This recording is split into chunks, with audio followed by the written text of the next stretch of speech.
The city is declaring a major snowstorm condition in response to all this heavy snow. That means parking on roads designated as snow routes is prohibited for 72 hours. During the early morning, Toronto was seeing 5 centimeters an hour of snowfall. Mayor John Tory joined CP24 Live at 5:30 with more details on what this declaration really means. It allows us to do something we have to do because Mother Nature has been doubly uncooperative in that we got this snow dump to begin with, and then the temperatures are projected to be cold over the next week or 10 days because normally we can count on some of this snow once it's plowed to actually melt. And in this case, we have to remove the snow, and removing the snow means we have to have special provisions to prohibit parking on major arterial roads and allow us, quite frankly, to tow cars that are just left there in a friendly way. We're towing them to somewhere nearby, but towing them off the major roads, and allowing us to do the same thing on some of the local streets. And some drivers have been and continue to be stuck on the 401 for hours. For more on this, we go live to our CP24's Mark Liverman on a hands-free phone, joining us this hour from the 401 westbound collector lanes near Islington. We've got a live shot of just about where you're at right now, Mark. And this is unfortunately a word of warning to people who are driving around this hour. Don't get on the 401. Tell us more about what you're seeing around you. Yeah, Chanel, you want to avoid at this point the 401 in both directions as much as possible. Since I last went live with you about half an hour ago, I've barely moved at all. I was in the express lanes of the 401 heading west towards Islington. I'm now in the collector's lane, but still almost at a standstill. At least for me, I can tell you, I got on the 401 from the Allen around 6:30. So it's been an hour and a half of barely moving at all. Everybody's at a standstill. I can tell you, at least on the westbound side, both express and collectors toward Islington, everybody is still kind of moving very slowly, but they are moving. I'm not seeing any stranded vehicles, at least so far. But on the 401 eastbound, I've seen truck after truck that's either stranded, stuck on the side of the road. I've seen other vehicles just parked and left, and that's kind of been the case the entire way from the Allen toward Islington. Also, I'm trying to meet up with my photographer, Simon, who says it looks like, or who said at least earlier, it looks like Toronto Fire was actually coming across the collectors, kind of walking through the traffic jam to check on people or possibly looking for somebody. He says that was hard to tell from his vantage point, which is not too far off from where I am right here as well. I've seen a few trucks towing away transport trucks. That was also on the eastbound lane. So it seems like most of the problems, at least near Islington, are happening on the 401 east. But again, a lot of issues and just standstill traffic on the 401 west here. Chanel. Okay, thanks so much, Mark. And joining us live tonight with more on this very fluid situation is Tony Tsai, the Vice President of Corporation Communication and Services for CAA South Central Ontario. I'm sure your crews are very busy today. Tell us about some of the call volumes that you saw today. So yes, we at the height we were receiving about 500 calls an hour, and so from a call volume perspective, it wasn't that extreme. However, our wait times, we were seeing significantly long wait times. And as you can see on the roads, that one of the reasons why it was very hard for us to get out onto the roads and to service and to rescue our members who were stuck. And so when you say significant wait times, what was that like? Hours? In some cases, it was up to about 2 hours. And again, with the road conditions and the weather and roads not being plowed, it took a very long time for our trucks to get out there, which meant that we also had to prioritize our calls today. So we had to suspend temporarily our at-home service so that we can focus on getting to all those people who are on the side of the road. And what do you suggest to people who are on the side of the road who might be stranded this hour? We've been showing people, those images from the 401. What do you suggest those people do? So, I mean, at this point, if you're stuck on the 401, really it's about trying to conserve your gas and also maintaining heat and trying to stay safe. Stay in your vehicle as best as you can. There's really no one to call 911 or whatnot because you are stuck in a major area. However, if you are stuck in more rural areas or on a road that isn't as well traveled, please call 911 right away to let them know where you are. And otherwise, a lot of patience is going to help and trying to stay warm. Yeah, Tony, I mean, CAA, it's roadside assistance. It's a big promise on a day like today. What have been the biggest challenges, and what are the services that you had to hand out to these vehicles and these drivers stuck? So, I mean, our biggest challenges was obviously trying to get to the drivers with the roads conditions where they were. It took us a lot longer than anticipated. And like everyone else, you know, with traffic at a standstill, our tow trucks are also at a standstill and unable to get there. We're trying our best to clear the backlog as of this hour. But, you know, a lot of times the cars that are broken down are in roads that are inaccessible. And so that really does delay our ability to get out to people. And are services going to be delayed for tomorrow and the next couple of days because you're so backlogged today, Tony? Well, we anticipate that we're actually going to get about double the call volume tomorrow and all the way till Friday. Wait times may still be quite long depending on the conditions of the road. We don't know what that would look like. So we're asking for people to be patient and, if possible, stay off the roads and stay home where it's safe and dry. Best piece of advice. Tony, Tsai, we appreciate your time tonight. Thank you so much, and good luck with the rest of the week. Thanks. Thank you.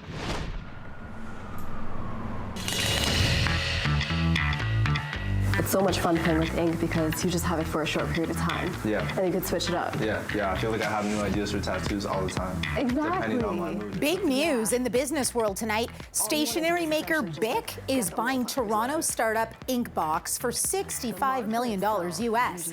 InkBox sells high-quality, semi-permanent tattoos. Think grown-up peel and stick, but these ones last longer and look much more like real tattoos. The company was launched in 2015 by two Toronto brothers who wanted to get tattoos but feared they would eventually grow out of any design they chose. Joining us now with more on this success story, co-founders Tyler and Braden Hanley. Thanks to both of you. Congrats, first of all. This is such a huge day. I mean, how are you guys feeling? Thank you. I appreciate it.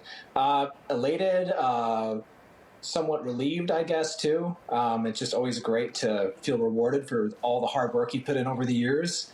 And really happy for the whole team, honestly. Just seeing everyone's reaction in our company to the announcement and the excitement, you just can't put words to it. Yeah, and what was that work like the last 7 years, you know, coming up with these temporary tattoos? What was that like? It's been a long journey.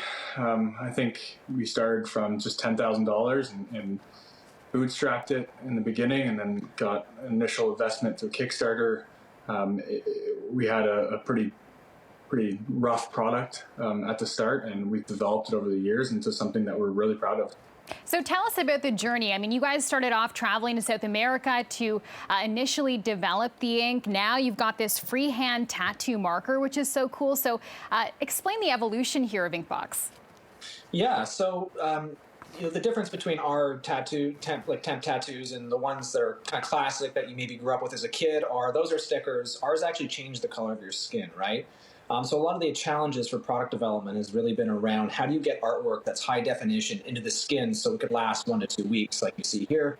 So the product evolution has been a challenge. I mean, when we first started, there was no research done on this industry before, and we didn't know what we were doing, to be honest. And so we had to kind of figure it out as we went, and that's kind of like true startup living, flying by the seat of your pants. Did it help that you guys did this together? What was it like working together? Definitely. I think when you do something with your brother, you know them so well, so you know what you're good at and what the other one's good at, and you can really play off that, and you understand, you know, when to leave them alone and let them do their thing, and you really trust someone, right? I think that's one of the biggest things in finding a co-founder is if you really trust someone. That's tough to find sometimes. For sure. When we look at the data here, the numbers are so impressive, you guys. InkBox doubled its size over the last 2 years, reaching $27 million US in sales just last year. Tell us more about how you did this. There's a lot to it, obviously. That's a big question, but to answer it as simply as possible, I think it's been really about authentic marketing to consumers and playing on their desire for just representing their identity on their skin, self-expression, and yeah, just really resonating with young, modern consumer sensibilities through platforms like Instagram and TikTok. Yeah, it's pretty savvy to tap into something that you know you want, and you must assume other people want it too. There are other business-minded people watching right now probably trying to figure out what steps you guys took to get to this level. $65 million is incredible. Did you find investors along the way? Did you pitch it? Did you sell it? What was the hardest part for you through the years? Ooh. The hardest part might be just beginning and making your first few sales, and then getting people to believe in it. I think a lot of people at the beginning pretty much laughed it off as something that would be a novelty or a lifestyle business. They never thought it would become something so big, other than when we did our Kickstarter and pretty much proved that this is something that people want. Consumers want this, and then we could go raise money based off that Kickstarter success. So what does this huge deal mean for you guys? I mean, is it hard to let go? Well, we don't have to let go. I think the beauty of the deal is that we're all staying on. The business is still here in Toronto. Our staff stays the same. We're running pretty much autonomous, but we're getting help from BIC. So BIC is obviously a massive global company, has a ton of resources, manufacturing expertise. They manufacture 40 million products a day all over the world, right? So we actually sell to about 150 countries a year right now, but not to the extent that we want to right now. So we're basically running autonomous, but leaning on BIC to help us grow internationally, help us scale up our manufacturing, and to also help us develop new products, because obviously they have a large R&D team too. So you guys are going to keep working? Yeah. We're too young to stop. Yeah, we're going to keep going. What am I going to do? We'll be bored. I have some ideas of what you could do with $65 million. You could buy a couple of houses in Toronto. That's probably it. So guys, what's your advice to some young people who are watching this, young entrepreneurs who are so inspired by your story? What would you tell them? I think my main advice is to really just be vulnerable. Be vulnerable to the people around you. Be vulnerable to your employees, and put yourself out there. I think not enough people do that. It's difficult sometimes, but that's my main piece of advice to people. Yeah, I would say mine would be comfortable with failure. It's hard, and not everything works. That doesn't mean just the whole business. That means an everyday battle in the business, right? You take L's all the time, but it's about being able to look for the opportunity and just believe in yourself that you're going to figure it out in time. It's inspiring stuff. Do either of you have real tattoos? Yeah, lots now, unfortunately. Unfortunately. Our parents are not very impressed with the amount of real tattoos. I think I have over 25 now. And you got to test them out with the InkBox first? Exactly, yeah. So the product works. Thanks so much, you guys. It was such a pleasure chatting with you. Congrats again. Such an achievement. So great talking to you. Tyler and Braden Hanley, good luck on all your next projects. Thank you so much. Thank you so much. Thanks, guys. Barrie City Council now incentivizing residents to order from local restaurants. Starting Tuesday, Barrie will cancel parking tickets for people who can prove they've supported a Barrie restaurant. The city says this parking ticket cancellation program will run until restaurants are once again allowed to reopen indoor dining. So to explain all this, we welcome to CP24 Tonight Barrie's Mayor Jeff Lehman. Thanks so much for making time, Mayor. Where did this idea come from? Well, all credit to one of our councillors, Gary Harvey, who brought this idea forward actually during the previous closure. So it's actually round 2 for us. But restaurants are such a big industry in the city of Barrie. We wanted to try and do everything we can to help. And, you know, municipalities aren't the level of government that can afford to do things like wage subsidies or rent subsidies. But this is a little way that we can help. Okay, so how much will this help? I mean, how many parking tickets does Barrie issue every day?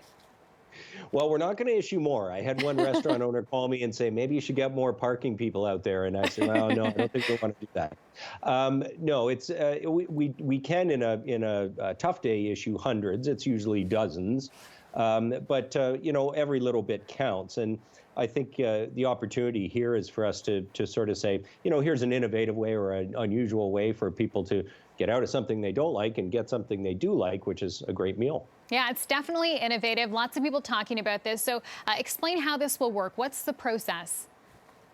Sure. So if you do get a parking ticket in the city of Barrie, you just have to show a receipt from a restaurant of equal or greater value than the ticket. to get the parking ticket canceled. And we're trying to make this as easy as possible for people too. So you take a picture on your phone of the receipt, take a picture of the ticket, send it to the email, and we will cancel the ticket. There's no need to show up anywhere or you know, swear an attestation or anything. We're trying to make this easy in the midst of a pandemic. Well, this certainly has a lot of people talking. James Roulette with Restaurants Canada, who we speak to all the time, I saw on Twitter, he's really applauding this initiative. So what's some of the response that you've been getting, Mayor? Yeah, really positive response. It's the kind of thing I think that makes its way around social media, and people like the idea. Got a tweet from Rick Mercer, who thought this was pretty cool. Wow. So I replied to that tweet and invited him to come to Barrie and double park sometime soon, and we go get lunch. And how much is this really inspiring a conversation about supporting local? You know, it's something we've talked about throughout the pandemic, but here's one new way to do that, right? Yeah, and you know, as mayor, I've tried different ways to do that through the pandemic. In the first closure, I did a challenge online where I challenged people to order takeout and support a local restaurant in that way. And, you know, you got to get creative. When, like I said, we're not the level of government that often has the big bucks to help. We try and find ways to really inspire people to support their community. And I have to say this, restaurants in Barrie are an enormous industry. I said off the top, we actually have more restaurants per capita in the city of Barrie than in the city of Toronto. Fun fact. Wow. And yeah, not something you might have expected. And it was a surprise when we learned that. But it's a major, major industry, and it employs thousands and thousands of people. It's one of the fastest growing industries in our city. So it's been really painful to see all the pictures of stools up on tables in restaurants, and knowing that these folks are trying to survive on 10 or 20% of their normal business. This is just a small way we can remind people that this is the time to go out and support your local restaurant. Okay, so this is going to start on Tuesday, and we're hearing now that restaurants, Mayor, may be able to open to indoor dining on the 31st, so just at the end of this month. That means this is going to be a really short window, right? It'll be just less than a week this program will be in place. Is there any chance you'll extend it? Yeah. Oh, yeah. I think there's a pretty good chance we'll extend it. I mean, the other reality right now, which is a challenge, is how quickly will the business return? This is actually the toughest month of the year, often for restaurants to begin with. So, again, not that much revenue being foregone by the city. Far more importantly, an opportunity to show our support. And before I leave you, Mayor, tell us about how hot Barrie's food scene is. I mean, for those of us here in Toronto, if we make a trip out to Barrie and happen to get a parking ticket, what are some restaurants we should check out? Oh, see, I'm the mayor. I'm not allowed to have favorite restaurants, right? I love all my children equally. But listen, I think there are a lot of independent restaurants, and restaurants, they're major employers. You get some of them 100, 150 people on staff. But I would urge people to take a look at our historic downtown. There's about 100 restaurants in about an 8-block area. It's a huge concentration of wonderful places to eat and drink. A lot of very creative chefs, a lot of very unusual food from all across the sort of spectrum. And I think people will enjoy it if they come here to eat. A really cool initiative. Mayor Lehman, thanks so much for making time to speak with us about this tonight. We appreciate it. Thank you. Thanks for covering it. We want to get back as soon as possible. We've always said we'll do whatever the government decides, and we'll work with what we get. So if they want to go gradually, we'll work with it. We're eager to get back as soon as possible. It naturally, the virus will recede as the weather warms up. Hopefully, by the time we get through this January, February area, people are coming out to restaurants, and into March, we'll be able to welcome back people at 100%. As you well know by now, tens of thousands of struggling small business owners in this province are now looking forward to January 31st. That's the day the vast majority of them will be able to welcome patrons back at half capacity. Industry leaders, they're applauding the Premier's hopeful messaging, but they also want action to ensure this latest lockdown is the last. For more on the pathway for reopening and what this means for the return of tourism, we welcome to CP24 Tonight Lindsay Broadhead. She's the Senior VP at Toronto Region Board of Trade, and Christopher Bloor, the President and CEO of the Tourism Industry Association of Ontario. Thanks to you both for making time for CP24 Tonight. Lindsay, let's start with you. Are you optimistic, perhaps cautiously, at what you heard from the Premier of the government today that hopefully by March 14th, things will kind of be the old normal? I remain perpetually optimistic throughout all of this, but what we need to do is see a break in the cycle that's been happening. We're currently at the end of the latest wave of what's been a crisis. We always have to put our hospitals first, but at the end of the day, we've learned a lot throughout this pandemic, and that is that COVID is not going away anytime soon. Like other jurisdictions, we have to learn to live with it. And when we look at our business community, when we look at our workers, they have borne a disproportionate brunt of the pandemic so far. They cannot take anymore.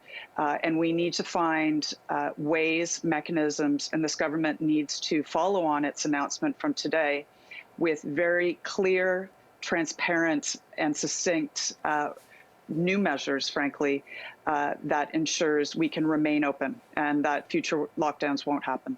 What does that look like, Lindsay? I know the Board of Trade has written a letter to the Premier with 6 kind of actions they can take to put us on this path of never having to lock down again. Yeah, and throughout the pandemic, the board has been very clear in the need for data, for transparency, using tools that already exist in many cases. So what we've done is we've doubled down and we've tried to create, as you said, a list that points to these. So the first is how to ensure that we're able to open our offices. A lot of the clarity provided around capacity limits or physical distancing relates to public spaces, which is excellent and needed. But many of our business have remained uncertain, so have actually remained locked down or in other cases opened without knowing if they're doing the right thing. So we need clarity on this point with clear measures. So that's the first thing. Second is increase our testing capacity to include rapid testing within the business environment. Third, again, using data. Verify Ontario is an app that exists. It works. We need to identify where transmissions are taking place and where they are not, so that the blanket closures don't happen, but we can be more precise, use precision in our solutions that we move forward with. Fourth, use the use of masks. Mask work, we know this time and time again. Let's use the right quality masks and again, have clarity and consistency around where they're used and where they do not need to be used. Same with ventilation. The fifth item on our list is providing clarity about where ventilation and the quality of the ventilation that is required in areas where masks are removed or there are certain numbers of people. And finally, let's provide clarity and consistency once again across our jurisdictions so that Ontario works with municipalities as well as the federal government to ensure consistency through all jurisdictions. Christopher, let's bring you into this conversation because I don't know how many tourists are coming to Ontario right now where they can't go out to eat, they can't watch a game, they can't go to a concert, can't go to the movies, can't go to the casinos, can't do much of anything. What does this mean to slowly have this gradual reopening to welcoming tourists back to our beautiful province? Well, first of all, I want to agree with almost everything that Lindsay just said. They are very sensible measures that will help us avoid lockdowns in the future. I think today was a day of mixed emotions, relief that we now have a clear idea of when we are going to be able to reopen, a clear sense of where the government thinks that we will be able to fully open, and some sort of discussion on what needs to happen for that to become a reality. But the big problem for our businesses is that we're about to, I was going to say the word celebrate, but mark almost 2 years during this pandemic. And the situation our businesses find themselves in now is so different to the one that they started off this pandemic in. Huge amounts of debt has been accrued by many of our businesses. Many have lost staff. Many simply won't be able to ramp up to meet the expected demand of tourism from Ontario and from international visitors as well. So despite the sense of relief of today's announcement, I think many of our businesses, like Lindsay said, are looking for certainty. And if we do have to regress again again, like we have at the start of this year, a very clear plan of what supports will be in place for businesses and the metrics required for us to get out of any future lockdowns. I really think we're getting to the stage where the businesses that we represent and that Lindsay represents can't afford to be shut down again. So many of them have been running in the last 2 years on significant revenue falls, yet at the same time their fixed costs have been rising. Many will now be allowed to be 50% open, but their bills won't be 50%. They'll still be at 100%. So this has to be the final stand for lockdowns and restrictions, and we've got to move forward and live with COVID, like Lindsay said.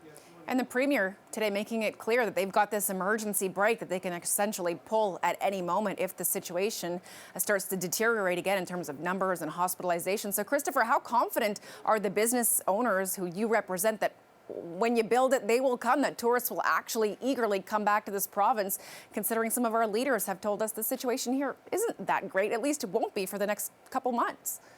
Well, remember, the government has put its money where its mouth is in the Ontario staycation credit that I hope many Ontarians will be taking advantage of this year. So book your holidays now. That's my pitch.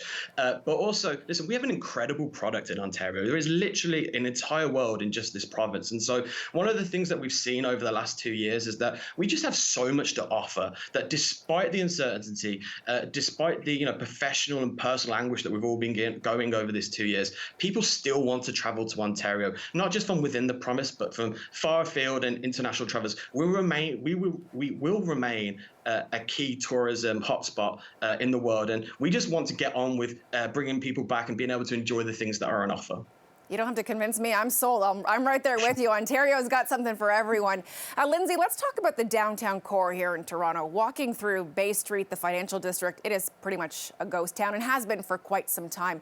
What do we have to do? What does the province have to do to start bringing people back to offices to essentially help businesses, which depend on these office workers, like in the past, for example, to start making that revenue again? Well, right. And working downtown when we weren't in shutdown, we actually saw a great, energy building. So I do think there's a large proportion of the population that does want to come back, wants to play in our downtown. Toronto is blessed. If you've traveled to other major urban areas in North America, they aren't all like us. Many turn into ghost towns every night, regardless of a pandemic. Toronto is not like that. It's the hub of restaurants, convention, entertainment, sports. It's amazing, all of our theater. So the enticement is there. What we need to ensure is that the confusion is removed. So without being redundant on the things we already suggested, I think it's also about providing confidence that our market is open. Toronto has been disproportionately shut down compared to our friends in the U.S.